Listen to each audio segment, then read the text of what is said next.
Une reine condamnée à l'oubli, un voyage de l'Égypte antique au Berlin des années folles, un choc amoureux. Dans ce numéro, Patrick Boucheron invite l'historienne de l'art Bénédicte Savoie avant de retrouver la chronique de l'historienne Manon Bril. C'est l'histoire d'un visage qui revient. Il revient et il revit sous les yeux de celles et ceux qui l'admirent.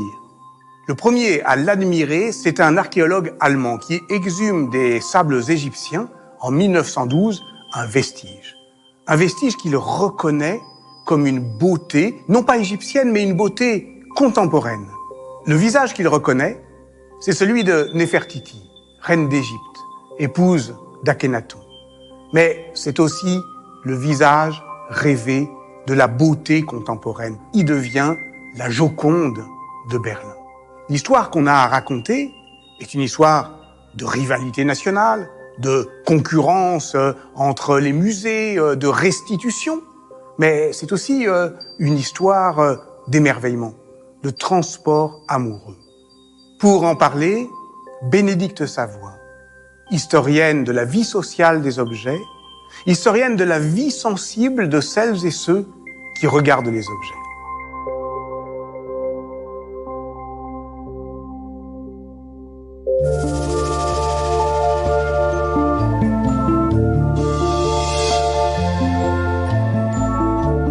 On est le 6 décembre 1912, au milieu de l'Égypte, à Tel el-Amarna. En hiver donc, puisque les fouilles ont lieu en hiver, dans toute l'Égypte se trouvent des équipes d'archéologues internationaux, des Américains, des Italiens, des Allemands, des Français, qui sont en train d'excaver ce que le sol de l'Égypte renferme encore. Et une équipe d'archéologues dirigée par un Allemand, un Berlinois, Ludwig Borchardt. Et je dis une équipe parce qu'évidemment, il n'est pas seul. Ceux qui creusent vraiment, ce sont des Égyptiens, des personnes recrutées localement, des enfants d'ailleurs, parmi eux.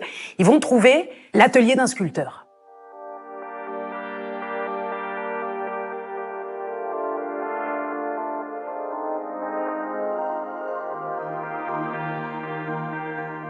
C'est un événement considérable puisque dans un atelier de sculpteur, on trouve des œuvres d'art, beaucoup d'un coup, à différents stades de leur réalisation. Des esquisses, des œuvres finies. Parmi ces pièces, les archéologues berlinois vont trouver le célèbre buste de Néfertiti qui va révolutionner l'idée qu'on se fait de l'art égyptien.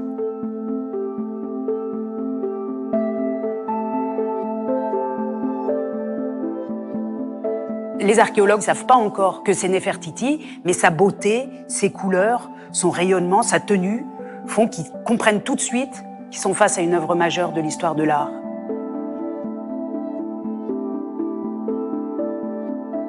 On a le journal des fouilles avec cette phrase souvent citée de l'archéologue Ludwig Borchardt qui dit au moment où il la voit « Elle est trop belle pour être décrite, il faut la voir ».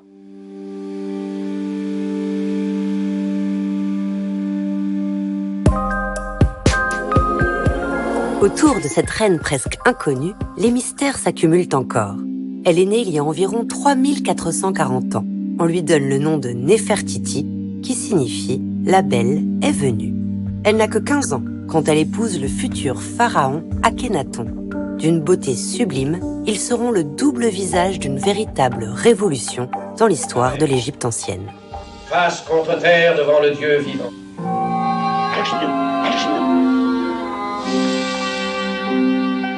Akhénaton renonce au dieu de ses ancêtres pour le culte d'un dieu unique, Aton, le dieu soleil, dont Néfertiti devient la grande prêtresse.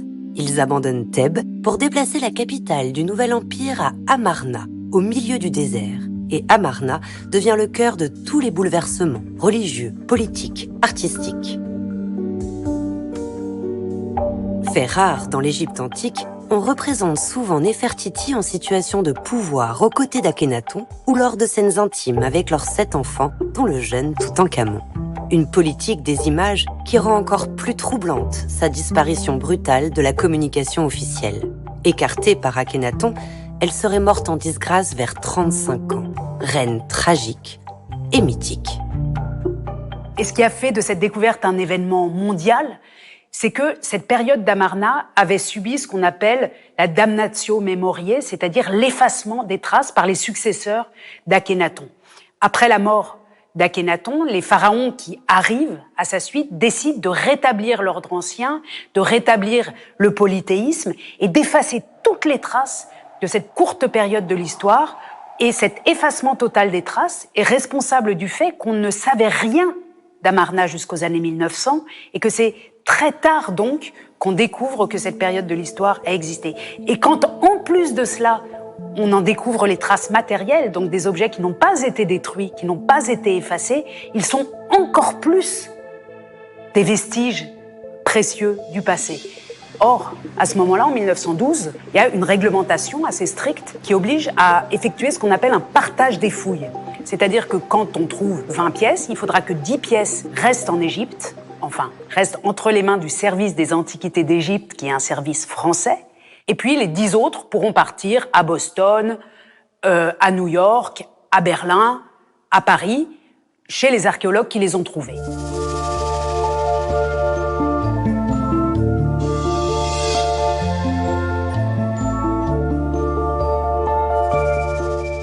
Et au terme de ce partage, Ludwig Borchardt, l'archéologue berlinois, obtient d'emporter, entre autres pièces, le buste de Néfertiti à Berlin. Le résultat de cette fouille va être exposé au musée égyptien en 1913, sauf Néfertiti. Pourquoi? Parce que les Allemands craignaient peut-être que ceux qui avaient autorisé son exportation regrettent de l'avoir autorisée, par prudence donc. Et quand les œuvres trouvées à Tel El Amarna arrivent à Berlin, elles arrivent dans une métropole européenne surexcitée, une métropole où sont réunis les avant-gardes de la peinture, de la danse, de la musique.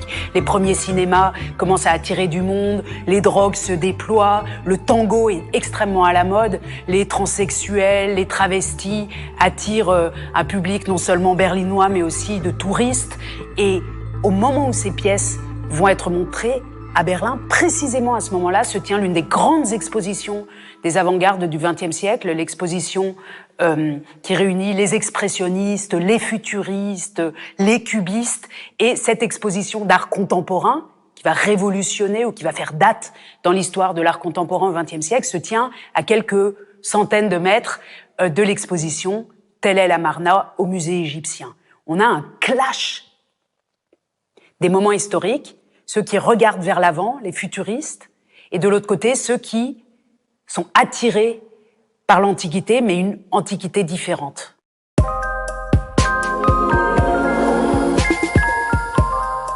Les Européens n'ont pas attendu les fabuleuses découvertes d'Amarna pour se passionner pour l'Égypte antique. Momies, pyramides et temples en ruine les fascinent dès le Moyen-Âge. Napoléon Bonaparte met le feu aux poudres en lançant sa campagne d'Égypte en 1798. On dévore les récits de voyage au fil du Nil. Paris est conquis par des monuments de style égyptien. La déesse Isis devient la patronne de la capitale et Cléopâtre la muse des poètes.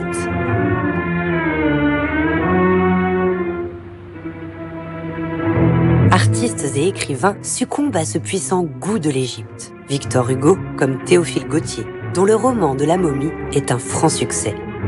Entre 1822, où Champollion redécouvre les hiéroglyphes, et 1922, où Lord Carnarvon retrouve la tombe de Toutankhamon, tout un siècle est traversé par cet emballement occidental, l'égyptomanie. Avec en 1869 l'ouverture hautement symbolique du canal de Suez qui trace un lien de la mer Rouge à la Méditerranée. Le buste de Néfertiti, dans toute sa splendeur, dans tout son caractère exceptionnel, va être montrée seulement en 1924 à Berlin dans un cadre tout blanc. Elle est posée sur un socle, dans une petite vitrine uniquement pour elle, éclairée par le haut, par une lumière naturelle, et face à elle se trouve son mari, lui-même sur un socle, dans une vitrine, Akhénaton, et ils se regardent.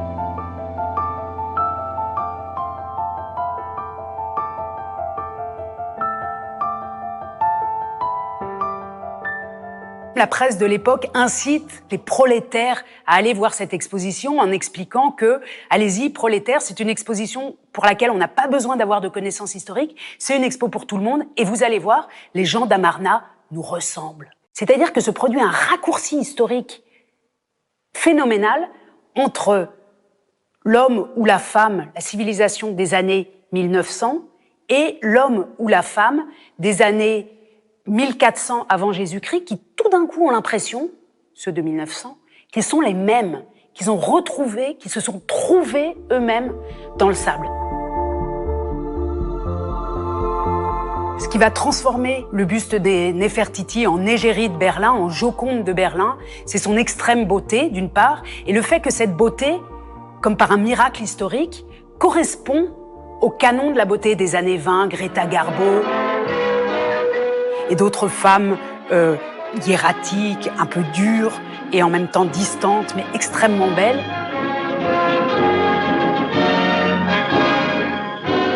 Elle est trouvée et montrée à une époque où c'est ce genre de femmes-là que le cinéma, que la mode, que la littérature aiment.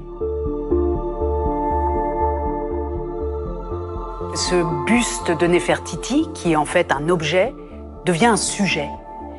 Néfertiti se transforme progressivement dans le regard des gens, du public, dans la publicité, dans les magazines, en une personne réelle. Toujours à l'avant-garde du progrès, la télévision vous propose ce soir un bond en arrière.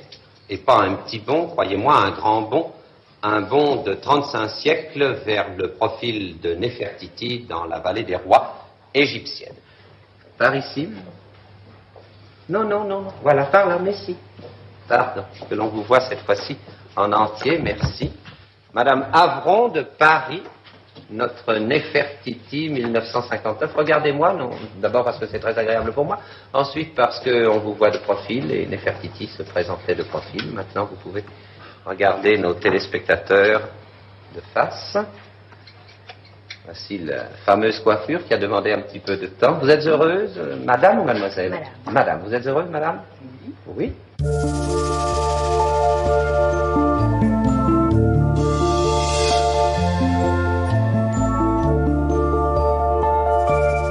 Le buste de Néfertiti n'est pas seulement l'incarnation de la beauté, l'incarnation de l'histoire complexe du XXe siècle, elle est aussi l'incarnation de cette très difficile question de la restitution des œuvres d'art. Ou, pour le formuler autrement, elle pose peut-être plus qu'aucune autre œuvre dans un musée cette question: à qui appartient la beauté?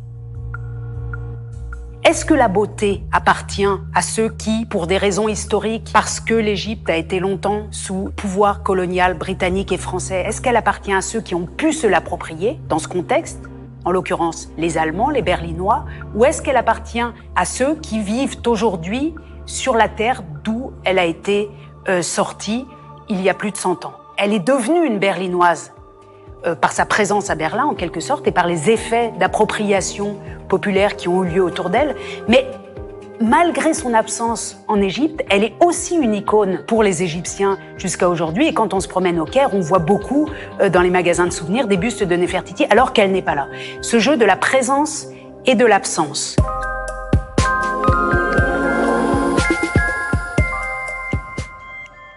Quand Néfertiti quitte l'Égypte coloniale de 1913, c'est avec la bénédiction officielle du service français des Antiquités. Mais après le carnage de la Première Guerre mondiale, les Français exigent sa restitution. Le refus légitime des Allemands lance d'interminables négociations. Il faut attendre l'autonomie de l'Égypte pour qu'un accord s'ébauche enfin entre Berlin et le Caire. L'échange de Néfertiti contre d'autres pièces. Un rêve égyptien anéanti par l'arrivée d'Hitler au pouvoir. Après la Seconde Guerre mondiale, Néfertiti reste à Berlin-Ouest, tandis qu'Akhenaton attend à Berlin-Est une réunification de l'Allemagne qui les réunira aussi. L'Égypte des années 2000 revient avec insistance sur sa demande de restitution de la reine colorée, sans aucun résultat. Néfertiti reste un sujet de tension diplomatique. En 2015, deux artistes, Nora Al-Badri et Yann Nicolai Neles, scannent son buste et en installent une réplique parfaite au cœur du Caire. Une façon de rendre l'objet d'histoire à son origine, un objet d'art qui allait se jouer de l'espace et du temps. Et quand la culture populaire s'en mêle, c'est l'historienne Manon Bril qui en fait sa chronique. C'est c'est vrai qu'en matière de reine égyptienne, le grand public il va d'abord penser à Cléopâtre. Pour autant, Néfertiti dans la pop culture n'est pas en reste. Et oui, déjà en 91, elle était choisie par Michael Jackson pour figurer au centre de son clip Remember the Time. Incarnée par la top modèle Iman qui porte justement la coiffe iconique du buste de Berlin, elle est carrément mise en scène comme l'ancienne amante du King of Pop. Cet accessoire de la coiffe, c'est même ce qui permet aux stars d'incarner ce que représente la reine égyptienne aux yeux du grand public. Donc, la puissance, le charisme, la beauté fatale, l'autorité, etc. Et qui plus est dans la communauté afro-américaine. Regardez par exemple Rihanna qui en 2017 a fait la couverture de Vogue Arabia coiffée en Néfertiti. Et on peut même dire que la star a la reine dans la peau puisqu'elle s'est fait tatouer notre fameux buste de Berlin sur le flanc. Dans la peau, tatoué. Et Riri n'est pas la seule à être fan de Néfertiti, c'est aussi le cas de Beyoncé. Et oui, Queen Bee utilise très régulièrement les références égyptiennes dans ses mises en scène ou dans sa communication. Par exemple, on peut encore retrouver notre buste berlinois dans le shooting de sa grossesse. Et en avril 2018, elle a porté encore notre coiffe iconique sur la scène du festival américain Coachella, entourée de danseuses en body tout en camon. Bref, les souveraines égyptiennes sont plus éternelles que les momies et les reines du hip-hop veulent hériter de leur aura. Plus que jamais, Néfertiti est actuelle, elle est l'icône de nos queens, la queen de nos icônes.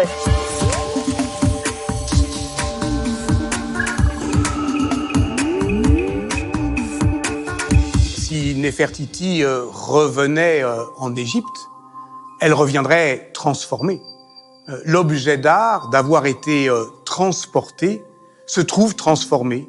Et ça pose évidemment la question de la restitution du patrimoine artistique. Restituer le patrimoine africain, c'est le titre d'un livre de Bénédicte Savoy et de Felwine Sarr, paru à la fin de l'année 2018. Bonne lecture et on se retrouve la semaine prochaine.